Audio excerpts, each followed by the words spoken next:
میں شہر طیبہ کا سین لوں گا کبھی ادھر سے کبھی ادھر سے، میں شہر طیبہ کا سین لوں گا کبھی ادھر سے کبھی ادھر سے، اتنا پکڑ گزرنا نبی کا دیوانہ ہو کے مانا کہ لوگ دیکھے تیرا جنازہ کبھی ادھر سے کبھی ادھر سے، کہ لوگ دیکھے تیرا جنازہ کبھی ادھر سے کبھی ادھر سے۔ آخری شہر جان رحمت شان رحمت آمنہ کا لال ہے، جان رحمت شان رحمت آمنہ کا لال ہے، ساری دنیا کی ضرورت آمنہ کا لال ہے، گود میں لے کر کے آقا کو حلیمہ نے کہا، گود میں لے کر کے آقا کو حلیمہ نے کہا، چاند سے خوبصورت آمنہ کا لال ہے، چاند سے خوبصورت آمنہ کا لال ہے، دشت و دشت ہے دریا بھی نہ چھوڑے ہم نے، دشت و دشت ہے دریا بھی نہ چھوڑے ہم نے، بڑے ظلمات کو دورہ دیے ہوئے ہم نے۔ آئیے حضرت کے استقبال کریں، نعرے تکبیر، نعرے رسالت، مسلک اعلی حضرت جشن انقلاب النبی حضرت مولانا مفتی نعرہ صاحب قبلہ، نعرے تکبیر، نعرے رسالت۔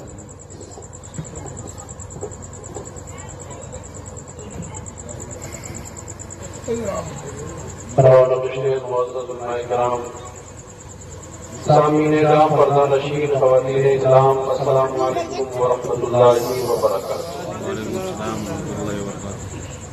الحمدللہ رب العالمین، والصلاۃ والسلام علی سید الانبیاء والمرسلین وعلی آلہ واصحابہ اجمعین، اما بعد۔ اعوذ باللہ من الشیطان الرجیم، بسم اللہ الرحمن الرحیم۔ أينما تكونوا يدرككم الموت ولو كنتم في بروج مشيدة۔ صدق الله مولانا العظيم وبلغنا رسوله النبي الكريم، ونحن على ذلك لمن الشاهدين والشاكرين، والحمد لله رب العالمين۔ معزز سامعین کرام، سب سے پہلے تو میں آپ کو یہ بتا دوں کہ آپ اس وقت بہت مجبوری کے حال میں بیٹھے ہوئے ہیں۔ آپ کو لگ رہا ہوگا کہ کہاں سے یہ مصیبت آ گئی ہے، کتنا اچھا دوسرے مولانا صاحب رہتے ہیں، تو گاتے تو بجاتے اور کہانی ختم ہو جاتی۔ اتنی ٹیم آ گئی ہے، آپ گھبرائیے گا مت، کیونکہ میں حالات کو سمجھ رہا ہوں، لمبی گفتگو میں نہیں کروں گا آپ کے سامنے۔ اب کیونکہ بیٹھ گیا ہوں میں آپ کے سامنے اور اتنا لمبا سفر کر کے آیا ہوں، تو تھوڑا سا وقت میں آپ کا لے لوں گا، لیکن گھبرائیے گا نہیں، میں کوئی اتنی منطقی گفتگو آپ کے سامنے نہیں رکھوں گا کہ آپ کو دماغ کا استعمال کرنا ہے۔ آپ صرف میری طرف دیکھتے بھی رہیے گا، آپ میری بات سمجھ جائیں گے۔ تھوڑا سا وقت لے لیجیے، میں پہلے کہہ رہا ہوں، حیدر بھائی جی ہم سے بولے کہ 1.5 گھنٹہ بولیے، میں بھی پریشان ہو گیا کہ 1.5 گھنٹہ پتہ چلا کہ فجر کی اذان ہو جائے گی۔ بہرحال آپ کو پریشان نہیں ہونا ہے، جس مرحومہ کے اصالہ ثواب کے لیے ہم سب اکٹھا ہیں، دل سے دعا کر دیجیے کہ اللہ ان کی ہر خطا معاف کر دے اور جنت الفردوس میں انہیں اعلیٰ ترین مقام عطا فرمائے۔ آمین۔ اسی کام کے لیے ہم سب اکٹھا ہوئے ہیں، تھوڑا بہت ہم لوگ بول لیں گے، آپ سن لیجیے گا، یہ سب ضمنی باتیں ہیں۔ اصل مقصد اس پروگرام کے انعقاد کا یہ ہے کہ مرحومہ کی مغفرت کے لیے ہم سب مل کر دعا کریں۔ ایک بار پھر دعا کیجیے کہ اللہ انہیں طریق رحمت فرمائے اور اپنے حبیب کے صدقے جنت میں انہیں اعلیٰ ترین مقام عطا فرمائے۔ قرآن مقدس کی جس آیت کو میں نے پڑھا ہے، اس مفہوم کی کئی آیتیں قرآن میں موجود ہیں، اور میں سمجھتا ہوں کہ مسلمان چھوڑ دے، دنیا میں کوئی ایک آدمی ایسا نہ ملے گا جس کی عقل سلامت ہو اور وہ موت کا انکار کرے۔ ہے کوئی آدمی دنیا میں؟ مسلمان کو چھوڑیے، یہودی ہو، عیسائی ہو، ہندو ہو، مسلم ہو، کوئی مطلب نہیں ہے، انسان جو بھی ہے اگر عقل اس کی سلامت ہے تو وہ یہ مانتا ضرور ہے کہ ہم مر جائیں، ہر حال میں ہمیں موت آ گئی، بڑکا نہیں ٹیکا تو یہ گاؤں کا چھٹکا مٹکا کیسے ٹکے گا؟ موت کا فرشتہ آ گیا تو کسی کی مجال ہے کہ لمحہ بھر کے لیے بھی فرشتے کو ٹال دے، مرنا ہمیں ہے۔ مگر دنیا میں مرنے والے لوگ الگ الگ انداز کے ہوتے ہیں۔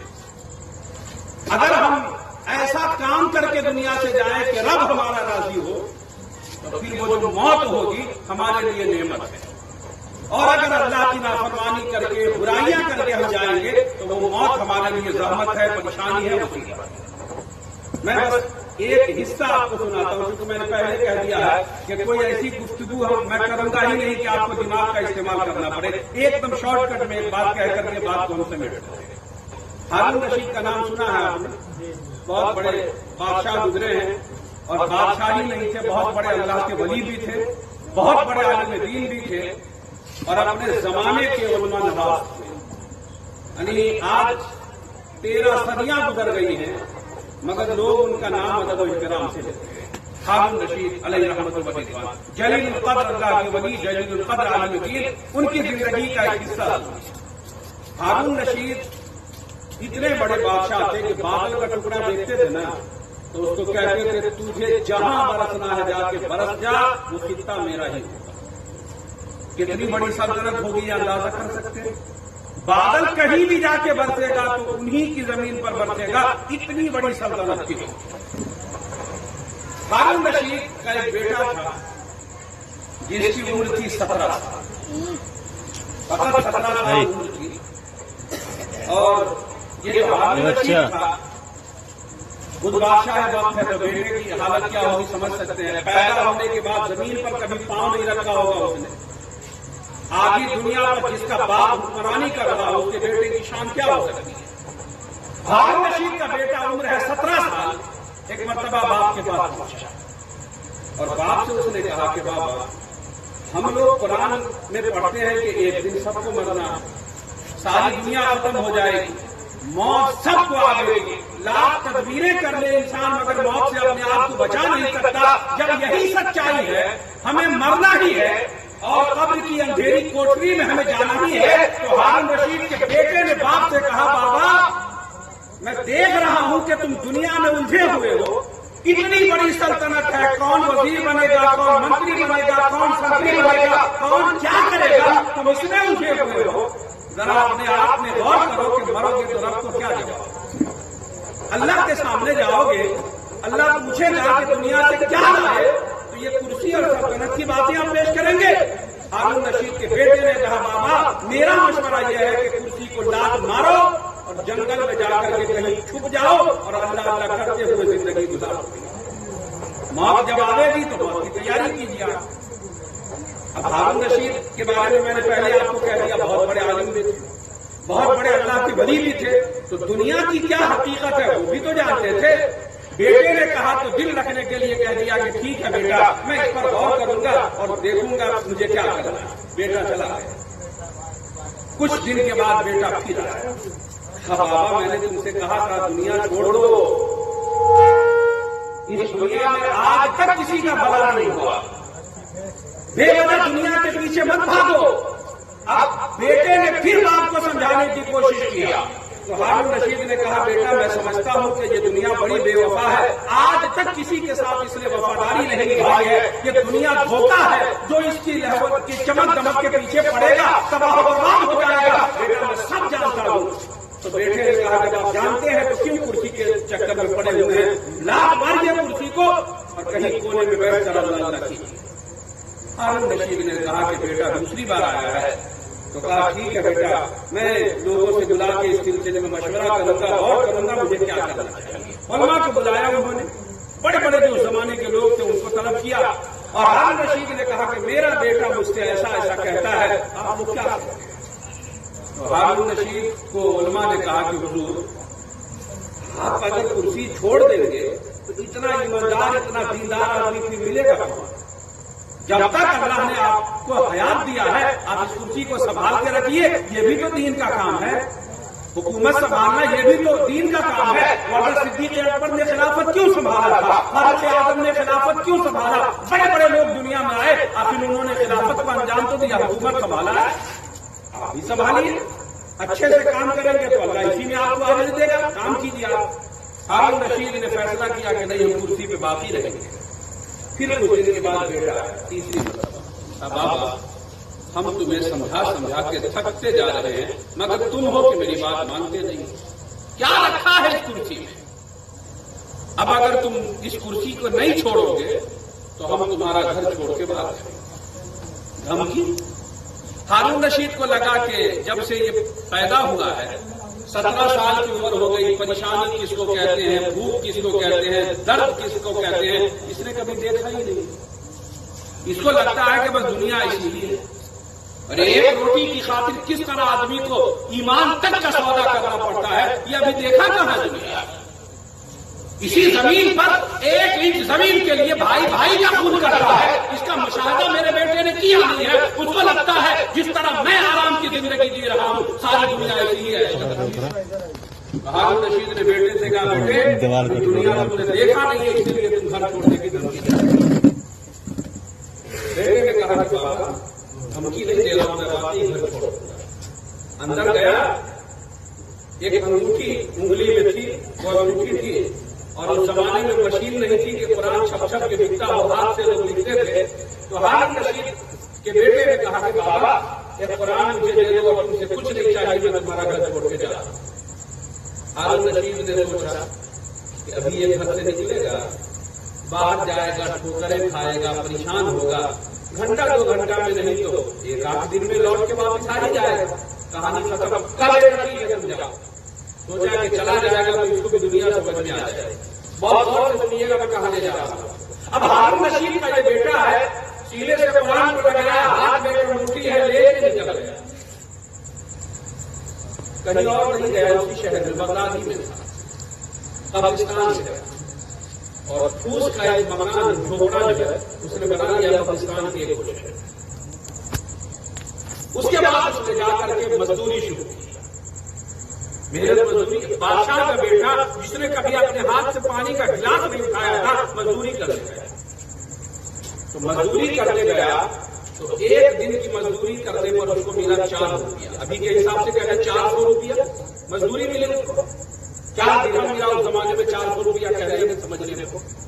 400 ملا تو اس نے اس کو کھانا شروع کیا، تو 1 ہفتے میں 300 روپیہ خرچ ہو گیا اور 100 بچ گیا۔ اس کو اندازہ ہو گیا کہ میں اگر کماؤں گا تو 1 دن کما لوں گا ہفتے میں تو میرا پورا خرچہ آرام سے گزر جائے گا، 100 روپیہ بچ بھی جائے گا۔ اس نے وہ 100 روپیہ غریب کو بانٹ دیا، غریب کسی کو دے دیا، اور اس کے بعد اس نے سوچ لیا کہ اب ہم ہفتے میں 1 دن مزدوری کریں گے اور بقیہ سارا کا سارا وقت اللہ کی عبادت میں لگا دیں گے۔ جب مرنا ہے تو تیاری کریں گے مرنے کی، 1 دن کمائیں گے، مزدوری کریں گے، اور بقیہ پورا دن اللہ کی بندگی میں لگا دیں گے۔ اب نیند آئے گی تو ضرورت کے وقت میں سوئیں گے، ضرورت کے وقت میں ضرورت کا کام کریں گے، بقیہ سارا کا سارا وقت اللہ کی بندگی میں لگا دیں گے۔ طے کر لیا۔ اب ہر سنیچر کو یہ مزدوری کرنا، 1 دن سنیچر کو مزدوری کرے، اور 300 روپے ہی مزدوری لیتا تھا، 400 کو نہیں لیتا تھا، اور چلتا۔ اب جو بات ہے بغداد کے قاضی صاحب، بارش بہت زیادہ ہو گئی تو ان کا کچا مکان تھا گر گیا۔ قاضی صاحب پہنچے مزدور کی تلاش میں۔ شہروں میں آپ نے دیکھا ہوگا کہ چوک پر مزدور آ کے صبح میں کھڑے ہو جاتے ہیں، اور جس کو ضرورت ہے اپنا مزدور لے کے چلے جائیے۔ ہم لوگوں کے یہاں گاؤں دیہات میں مزدور کے گھر جا کے لوگ بلا کے لاتا ہے، شہر میں الحمدللہ یہ سب ٹینشن نہیں ہے، آپ چوک پہ جائیے مزدور لے کے آ جائیے۔ بغداد کے جو جج صاحب تھے، قاضی صاحب، ان کا گھر گر گیا تھا بارش کی وجہ سے، مزدور کی ضرورت تھی، آئے بازار میں، دیکھا کہ لائن میں مزدور کھڑے ہوئے ہیں، اور سب سے ہٹ کر ایک مزدور کھڑا ہے، بڑا حسین و جمیل، بڑا خوبصورت ہے۔ تو قاضی صاحب سارے مزدور کو چھوڑ کے اس کے پاس گئے، کہا تم مزدور ہو؟ نوجوان نے کہا حضور مزدور کے لائن میں کھڑے ہیں تو مزدور ہی نہ رہیں گے۔ کہا میرا کام کرو گے؟ مزدور کیوں نہیں کریں گے؟ آپ کام بولیے، آپ کا کیا کام کہیے؟ کہا کہ دیوار گر گئی ہے، اسی کو ٹھیک کرنا، مٹی کی دیوار ہے تو مٹی کو پہلے جو ہے تو یہ کھودنا ہوگا، اور اس کے بعد اس میں پانی ڈال کر کے پھر ملا کر کے دیوار بنانی ہوگی۔ اس نے کہا کہ ٹھیک ہے حضور ہم کام کریں گے۔ کہا چلو کر لیے، 3 شرط ہے میری، پہلے اس کو سن لیجیے تب میں آپ کا کام کرتے جاؤں۔ تو جو بزرگ تھے نا جج صاحب، حضرت عامر نام کا، وہ بھی اللہ کے ولی، انہوں نے کہا کہ بیٹا شرط تو مالک لگاتا ہے، مزدور کہیں کوئی شرط لگاتا ہے، کیا شرط ہے تمہاری؟ اس نے کہا پہلے بات تو نہیں کیا میری، کہو 3 شرط ہے میری، اگر آپ کو قبول ہے تو ہم کو لے جائیے، پتہ چھوڑ دیں۔ کہو کہ پہلی شرط میری یہ ہے کہ نماز کا وقت اگر ہوگا اذان ہو جائے گی تو چاہے کام جہاں پر پڑا ہو میں وہیں چھوڑ کے نماز پڑھنے چلا جاؤں گا، نماز کے لیے آپ مجھ کو نہیں روکیے گا۔ اس نے کہا بیٹا میں خود مسلمان ہوں اور تم نماز نہ پڑھتے تو میں تم سے کہتا کہ نماز پڑھو، یہ تو بڑی خوشی کی بات ہے کہ تم نماز پڑھو گے، چلو تمہاری شرط قبول ہے، میں نماز کے لیے نہیں روکوں گا۔ دوسری شرط کہا دوسری شرط میری یہ ہے کہ میرے بارے میں اگر آپ کچھ پوچھیے گا، مزدور سے ہوتا نا تو اس نے کہا گھر ہے کہا میرے بارے میں کچھ پوچھیے گا تو میری مرضی ہوگی تو بتا دوں گا، مرضی نہیں ہوگی تو نہیں بتاؤں گا۔ بعد میں یہ مت کہیے گا کہ بڑا اکڑ قسم کا مزدور ہے، بڑا متکبر مزدور ہے، یہ سب مت کہیے گا، یہ پہلے سن لیں، مجھے اچھا لگے گا تو بتاؤں گا، نہیں اچھا لگے گا نہیں بتاؤں گا۔ انہوں نے کہا بیٹا تو مزدور ہے، تیرا باپ کون ہے، تیرا گھر کہاں ہے، تیرا پتا پوچھ کے مجھ کو کیا لینا ہے؟ کہا ٹھیک ہے میں نہیں پوچھوں گا، چلو آگے بولو۔ تیسری شرط کیا ہے؟ کہا تیسری شرط یہ ہے کہ مزدوری کتنی دیں گے وہ طے کریں۔ کہا کہ بیٹا 400 روپے چلتا ہے، 400 روپے دیں گے؟ کہا کہ نہیں 400 ہم نہیں لیں گے، ہم 3 حصوں لیں گے۔ اس نے کہا بیٹا یہ تو میرے فائدے کی چیز ہے، چلو۔ حضرت ابراہیم کہتے ہیں کہ میں گیا اس کو کام سمجھا دیا اور مجھے خود کورٹ جانا تھا، عدالت میں چلا گیا۔ شام کو جب آئے، اب حضرت ابراہیم کا بیان ہے کہ شام کو میں آیا تو میں نے دیکھا کہ 2 مزدور 3 مزدور مل کے جتنا کام کر سکتے تھے اس سے زیادہ کام اس نے اکیلا کر رکھا ہے۔ ایماندار مزدور تھا۔ حضرت ابراہیم کہتے مجھے بڑی خوشی ہوئی، میں نے اس سے کہا کہ بیٹا 300 روپیہ تمہارا طے ہوا تھا تو 300 لے لو، جو طے ہوا تھا وہ 300 لے لو۔ اور کہتے ہیں میں خوش ہوا اس سے بہت زیادہ اس کی ایمانداری سے، تو کہتے ہیں میں نے الگ سے اس سے کہا کہ بیٹا 500 روپیہ الگ سے تم رکھ لو میری طرف سے انعام، اس کو تو لے لینا چاہیے، 300 یہ ہے 500 وہ ہے، یعنی 2 مزدور کی مزدوری کو دینا چاہ رہے تھے، کام اس نے کیا تھا تو یہ دے رہے تھے اس کو 800 روپے۔ اس نے کہا کہ میں نے پہلے کہہ دیا تھا 300 سے زائد میں نہیں دوں گا، مجھے ضرورت ہی نہیں ہے، تو کیوں آپ مجھے زیادہ دے رہے ہیں؟ 300 کافی ہے میرے لیے، اس نے مزدوری بھی نہیں کی۔ حضرت ابراہیم سوچنے لگے کہ ہر مزدور تو چوری کرتا ہے، کام نہیں کرتا ٹھیک سے، اور اس نے کام بھی ٹھیک سے کیا، 2 مزدور کا کام کیا اور میں بڑھا کے دے رہا تھا خوشی سے، تو اس کو تو لے لینا چاہیے، اس نے دیا بھی نہیں، بڑا غیرت مند آدمی ہے۔ کہا کہ بیٹا ٹھیک ہے کام ختم ہو گیا ہے تم جاؤ، چلے گئے۔ دوسرے دن حضرت ابراہیم پھر بازار پہنچے، فجر کی نماز پڑھ کے کہ اسی مزدور کو لاویں گے، بڑا ایماندار ہے، بڑا محنتی ہے، اچھے سے کام کرتا ہے، اسی کو لاویں گے۔ تو گئے تو مزدور کو تلاشا تو کسی نے کہا کہ حضور آج نہیں ملے گا۔ کیوں؟ کہا ہفتے میں ایک ہی دن کام کرتا وہ سنیچر، آپ کو اگر اسی سے کام کروانا ہے تو سنیچر کا انتظار کیجیے۔ حضرت ابراہیم کہتے ہیں کہ میں نے کام بند کر اور انتظار کیا، جب سنیچر کا دن آیا فجر پڑھ کے سیدھا بازار گیا اور پھر وہ نوجوان اس کو ملا۔ میں نے کہا بیٹا مزدوری کرو گے؟ کہا کیوں نہیں، مزدور کے لائن میں کھڑے مزدوری کریں گے، مگر تینوں شرط یاد رکھنا، نماز کا وقت آئے گا تو میں کچھ نہیں سنوں گا، نماز پڑھنے چلا جاؤں گا، مزدوری میں 300 روپے ہی لوں گا، 400 یا زیادہ کم نہیں لوں گا، 300 لوں گا، اور تیسری شرط میرے بارے میں کچھ پوچھو گے تو میری مرضی ہوگی تو بتاؤں گا، مرضی نہیں ہوگی تو نہیں بتاؤں گا۔ بیٹا سب قبول ہے، چلو لے گئے۔ دن بھر قاضی صاحب کا بیان ہے کہ میں چلا گیا کورٹ، آیا تو اس نے بڑی ایمانداری سے کام کیا تھا، مجھے بڑی خوشی ہوئی، میں نے یہ فیصلہ کر لیا کہ اب میرا کام چاہے جتنے دن میں ہو مگر جب کروا دیں گے تو اسی سے کروا دیں گے، طے کر لیا۔ اب حضرت ابراہیم کہتے ہیں کہ تیسرے جمعہ سنیچر کو میں پہنچا بازار میں، پھر سویرے یہاں سے وہاں تک مزدور کی لائن میں نے دیکھا، وہ مزدور نہیں دکھا، تو کسی سے میں نے پوچھا کہ وہ نوجوان ہے خوبصورت چہرے والا وہ کدھر ہے؟ کہتے ہیں کہ مزدور نے کہا کہ حضور آج وہ نہیں ملے گا، کام کسی اور سے کروا لیجیے۔ کیوں؟ کہا کہ حضور اس کی طبیعت بہت زیادہ خراب ہے، 3 دن سے بستر پر ہے، وہ آج کام پر نہیں آ سکا ہے، بیمار ہے۔ حضرت کلام کہتے ہیں کہ مجھے رحم آیا، میں نے سوچا اتنا نیک انسان جس کی نماز کبھی نہیں چھوٹی، اتنا نیک انسان کہ 300 روپے سے بڑھ کے کبھی اس نے مزدوری نہیں لیا، اتنی ایمانداری سے کام کیا۔ حضرت ابراہیم کہتے ہیں میں جس تھا، میرے پاس وقت کی بڑی کمی تھی، مگر میں نے پھر بھی فیصلہ کیا کہ اس سے ملاقات کروں گا۔ کہتے ہیں میں نے مزدور سے پوچھا کہ اس کا گھر کدھر ہے؟ مزدور نے کہا کہ حضور نہ اس کے پاس گھر ہے، نہ اس کے پاس ماں باپ ہے، نہ اس کا کوئی خاندان ہے، نہ قبیلہ ہے، قبرستان چلے جائیے، ایک کونے میں جھوپڑی دکھے گی، وہی اس کی جھوپڑی ہے، وہی اس کا گھر ہے۔ ابو عامر جو ہے حضرت ابو عامر کو گئے قبرستان. اب جھوپڑی میں جو گیٹ ہوتا ہے اس کو تو کوئی گرل کہیں گے نہیں, پڑھیے نہ ہوئی. حضرت ابو عامر کہتے ہیں کہ میں پہنچا اور جو دروازہ تھا اس کو ہلایا.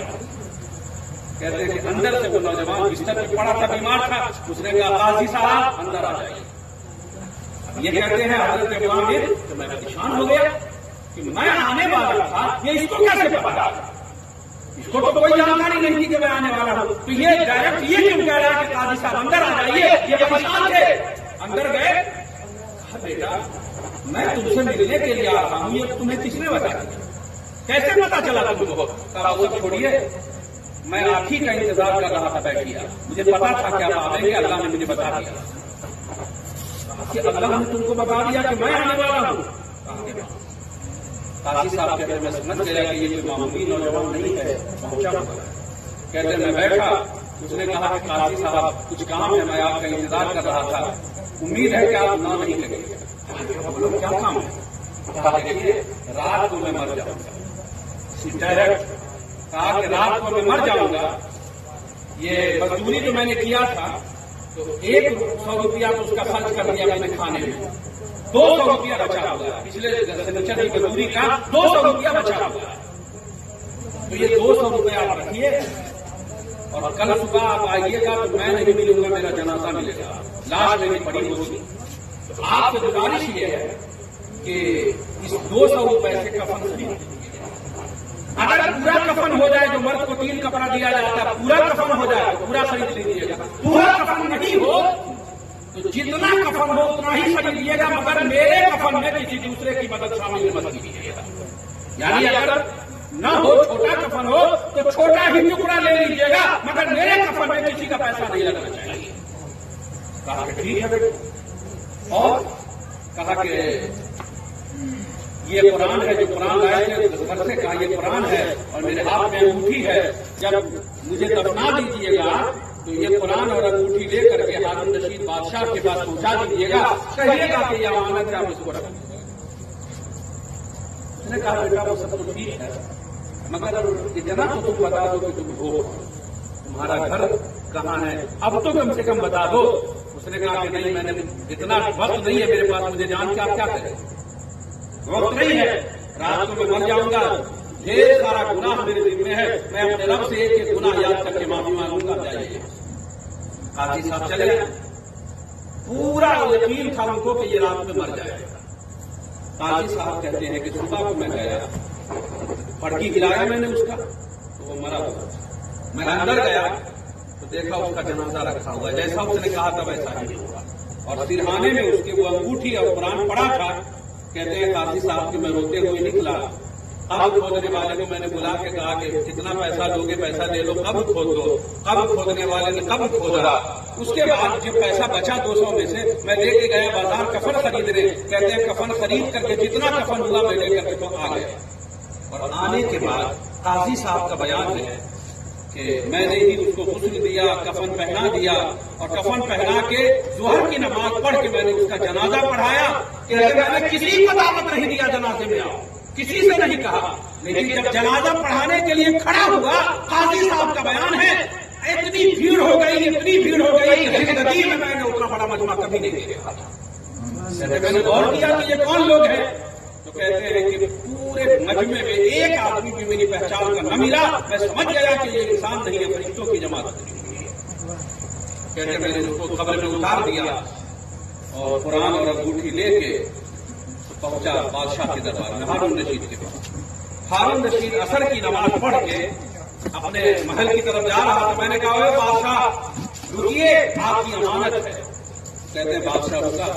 میں نے جا کے کہا کہ پوری امانت ہے. بادشاہ نے دیکھا اور بے ہوش ہو گئی. کہتے ہیں جب ہوش آیا تو پھر بے ہوش ہوا, پھر ہوش آیا, پھر بے ہوش ہوا. کہتے ہیں پھر جب مطمئن ہوا وہ, تو میں نے کہا کہ ایک فقیر کے لیے, ایک مزدور کے لیے آپ اتنا کیوں پریشان ہیں. تو ہارون رشید کہتے ہیں کہ تم اسے فقیر کہتے ہو, فقیر نہیں تھا, میرا اپنا بیٹا تھا. میں اس سلطنت کا مالک ہوں, آج یہ دنیا پر میری حکومت ہے, اور میرا بیٹا اسی شہر میں مزدوری کرتا تھا اور اس کی جانکاری مجھے نہیں تھی.